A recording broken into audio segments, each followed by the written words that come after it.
I realize that architecture is about the creation of memories. Memories are about lives, and the house is sort of the hearth of those memories.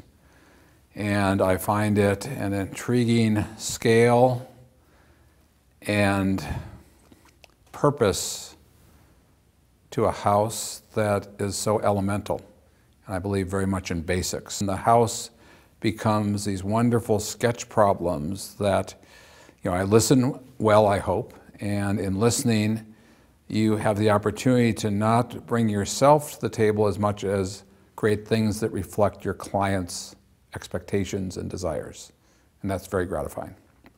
I love residential architecture because it's at the foundation of a person's soul, at the core of family, at the core of aspiration.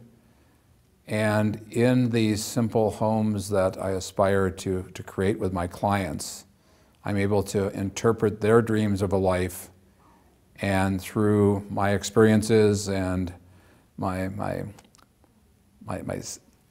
senses of perception, create something that is authentic, that will serve them in many ways, and in a virtual world, to understand the joy of a beautifully scaled and proportioned house that becomes a meter for the passage of a day and the light of that day and season. That's a very amazing opportunity.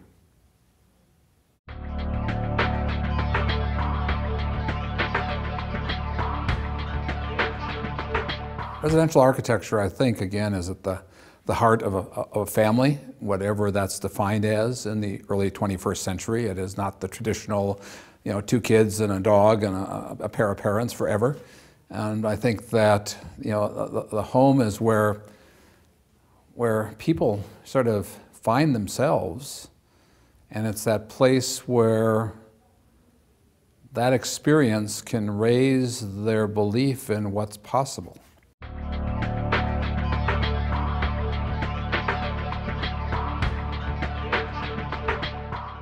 If architects are good listeners, they have the potential of bringing the combination of a pragmatic sensibility about making and assembly and efficiency and sustainability and logic, and balancing it with a profound, indescribable sense of poetry that raises our expectations of sensory perception. And those two ideas of poetry and pragmatism balanced really sort of serve as a foundation for many things that you will understand in life and aid you on the journey of life. The sense of a house as a refuge, as well as a nurturing place, makes a residential project a unique sort of gift. I think it's important, though, that the architect have the confidence of self and the generosity of their potential to be that listener and really use what the client is talking about, desiring, dreaming of, to really create works of art and substance that is beyond preconception. So I guess the house, if you really engage the people and let them do their thing, but along with that, you have the responsibility to educate that client. Educate as a friend, educate the possibilities, because our clients come to us with certain limited ambitions most of the time. They have a limited amount of I gotta haves, I wanna haves, a few things that they really don't want to have and they want to warn you against. But basically, they're pretty great opportunity in these houses because there's this whole realm that we sort of have a sense about that they're more than likely willing to say, maybe I'd consider that. I didn't know that was possible. So it's about opening up the book of their soul and the book of their lives and creating these inventions for them and for their place. And that's a pretty major responsibility and unique opportunity, and results in a lot of gratification as an architect and a lot of sort of sense of making a difference.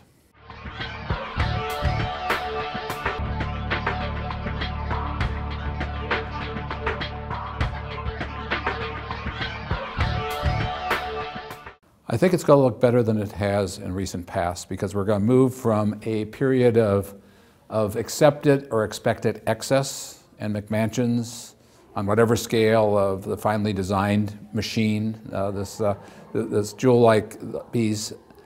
But I think that as we really bring the house of the future to reality, hopefully our awareness and skill at dealing with spaces of beautiful proportion, a beautiful scale that's right for both the occupant as well as the environment it occupies, a palette of materials that has an authenticity about it. That's a new word we're starting to hear again.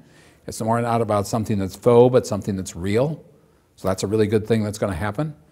And I think these houses will gain more of a sense of intimacy and sort of nurturing, not back to the cave, but back to basics. And so I find that really compelling.